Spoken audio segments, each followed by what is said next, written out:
I know you're out there. I can feel you now. I know that you're afraid. You're afraid of us. You're afraid of change. I don't know the future. I didn't come here to tell you how this is going to end.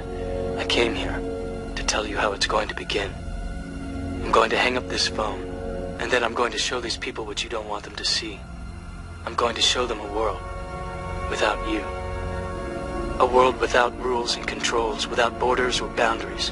A world where anything is possible. According to the World Bank, just 227 families own 47% of the world's wealth. Here's a poem about that, and it's called The Matrix. Wake up, Neo. The Matrix has you. You just have to see through the illusion, or you'll rue your delusion. In your confusion, you've been deluded into living in a prison of your own choosing. Do you find it amusing to be fed doo-doo by the nightly news, made to crave Gucci shoes, while ignoring the real issue? The extraordinarily disproportionate concentration of wealth in the hands of a few. Tutus, you want to cruise the new venues and have a few brews, while the third world sings the blues and reptiles abuse humans.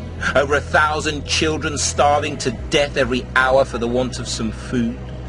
Pardon me for being rude, but while you choose to snooze, our rulers amuse themselves, puppeteering human conflict and directing the daily drama, turning you into a fallacious farmer, sowing unconsciousness and expecting to reap good karma. You think the Dalai Lama can't see farther than that? It's time to clean up your act. Wake up, Neo. The Matrix has you. Do you want to know what it is? The Matrix is all around you. It confounds you and astounds you. Its evil genius is bound to arouse the sound of women crying and babies dying.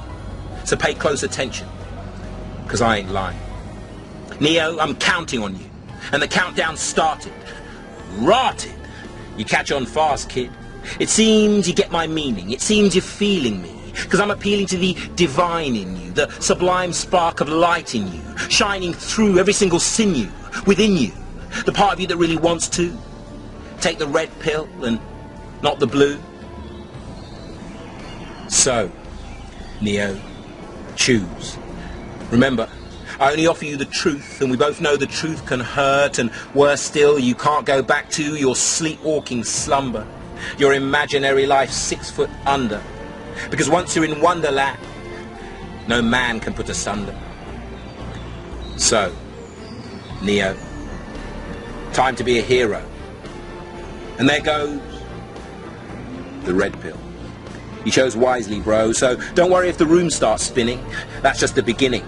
The red pill disrupts your input-output carrier signals, and we found that confusion often abounds around about the time you hit ground zero. So hold tight, Neo.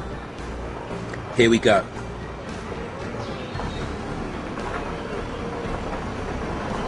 Well, hello. Welcome to the real world, Neo. Ah, yes, your eyes hurt because you've never used them before, and your throat's sore because you've been forced to snore for 20 years or more. But you're awake now, my son, and there's much work to be done. Because, Neo, you're the one. No, you won't need a gun. Forget dodging bullets, I'm telling you. When you're ready, you won't have to. Now, the first thing we have to do is to clue you into the coup, because Jesus Christ Almighty God, have you been lied to? I did try to warn you, and now it's slowly dawning on you that the Matrix ensures the enslavement of the many by the few. It's nothing new. The rich get richer, the poor get poorer. You don't think that's a coincidence, do you? That's the Matrix for you. Stare it right in the face and still you ignore it. Here in the real world where I first saw it, I abhor it. What is it they call it? Free market economics? There ought to be a law against it. It's bullshit. The bastard brainchild of the 227 world-controlling bankers. Fucking wankers. People think we're crazy, but one day they'll thank us. You see, how can a market be free when members of the same family, the same ancient conspiracy, get to print our money, lend it to our governments, and charge us a usury? It's an unusually cunning plan, this money for old rope. Bankers getting richer while whole countries go broke.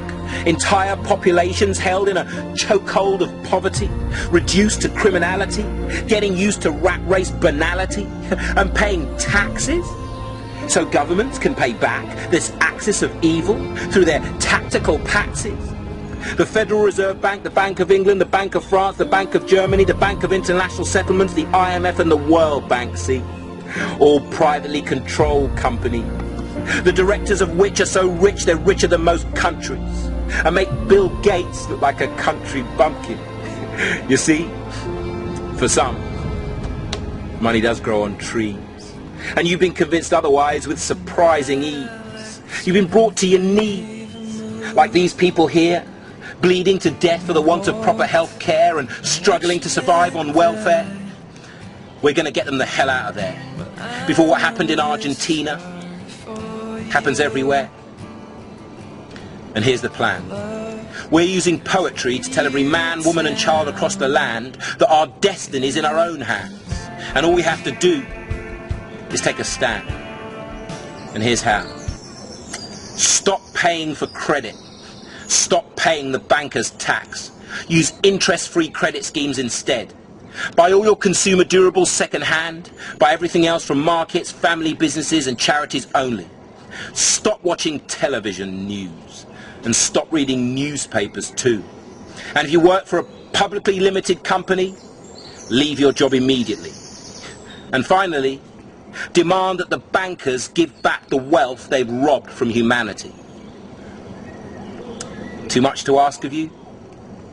Too much for you to do? Go back to sleep then. The Matrix has you. I'm here to talk to you about the problem of slavery. It didn't end in the 1860s.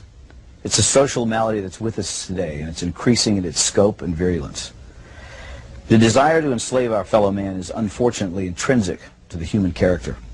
It has been with us since the beginning of time, on every continent and in virtually every culture, from ancient Egypt to Babylon to Greece and Rome, Africa, Asia, Europe, and the United States. Germany and Japan openly practiced widespread slavery only 50 years ago, and the Soviet Union until less than a decade ago. China even today. It's a disease of our human nature, and yet people are under the impression that it no longer exists.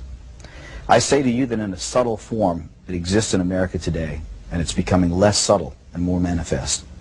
Madison Avenue has just cleaned it up a little bit, dressed it up in new words. The slave master is now Big Brother, someone to protect you, someone to confide in. But it's all the same. He owns your life. Now, this may sound far-fetched, but I think I can prove it. When the IRS allows you a tax deduction, they and their congressional collaborators and the media call it a tax subsidy. In other words, they designate it as a gift to you, a subsidy. The only way they could conceive this terminology is by presupposing that they, i.e. the government, own all the money. Their view is that they're entitled to it all. That which they allow you to keep is their compassionate and generous gift to you. How can this be? You create the money by your efforts, your sacrifice, your creativity, your risk-taking. So how can it belong to them? It's very simple. They own you. They own everything you produce, your money, your house, your thoughts and ideas, your children. If you go to a foreign country to work, you still have to pay the U.S. income tax. You could dig a hole in the middle of Siberia and they'd be entitled to a cut of your wages because in their minds, under their law, they own you. They create arcane and esoteric laws to criminalize you. You may try, but you can't obey them. You can't even understand them without a lot of professional help. You have to run around slavishly collecting little pieces of paper, receipts, 7 years of detailed financial records because you might be called on to give an account of yourself to the big boss man. And if you've made a mistake, he can take everything you have. He loves it that way. That's total power over you, slavery. I don't remember when we the people signed over ownership of ourselves. It just gradually happened by them taking more and more of our freedom. But here's the worst part. It's really only just begun. In this modern age, the information age. Getting your money is not enough, even though money, don't let anyone deceive you, is the material source of your freedom. Now, however, they want your mind. If you deviate in your thinking, if you commit one of the 10,000 taboos, and they perceive your actions as a threat, they'll come out and kill you. It was the thought police who killed the children at Waco and Ruby Ridge. The penalty for resisting is death. After all, we're not free. We belong to the government, and deviant thoughts will not be tolerated. In the aftermath of the horrible Oklahoma City bombing, government propagandists tried to intimidate the people into silence by recklessly linking criticism of the government to acts of murder. Some people ask, how can you fear your government and claim to love your country? Our response is, how can you love your country without fearing your government? Who else holds a counterfeit license to kill, incarcerate, and confiscate for non-crimes? Remember, America is about liberty first and last, not obedience to bureaucrats. The Washington power clique wants you to shut up, get in line, do what you're told to do, and most outrageously, think what you've been told to think. We have hundreds of politicians and thousands of lobbyists crawling all over Washington, thinking of ways to control you, to extend their will over you, to subvert your freedom and replace it with their will, to capture, that is, to steal your life force. And so we should all be very angry, because anger is the engine that drives our will to resist. And without resistance, without awareness, they will take it all. That's not just politically perverse, it's a sin against mankind, because freedom is actually sacred. Drop an ant into a jar and seal the lid. It will spend the rest of its life trying to get out. It has nowhere to go, but it wants to be free. That is its nature. It's the way every living thing is made.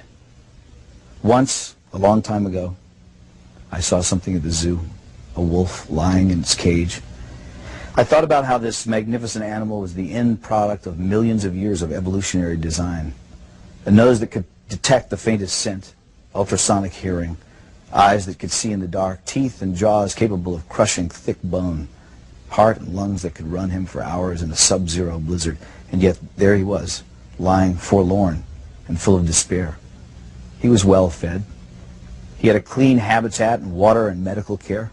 So what was the problem? He was sick with the knowledge that his wonderful powers would never be exercised again. And so he lay there, his head on his paws, staring blankly ahead at perhaps some imaginary forest that he could never reach because there were bars around him.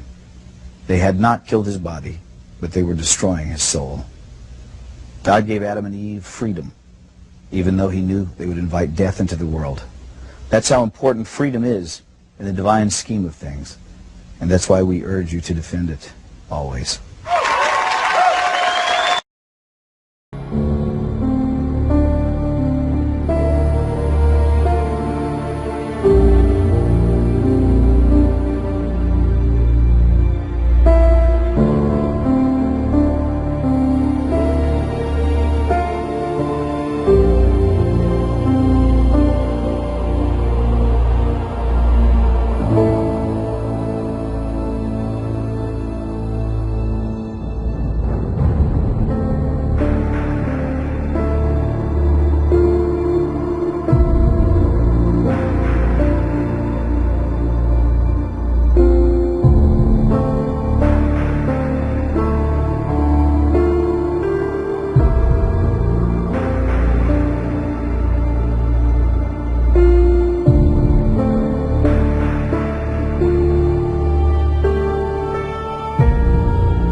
The future belongs to those who believe in the beauty of their dreams.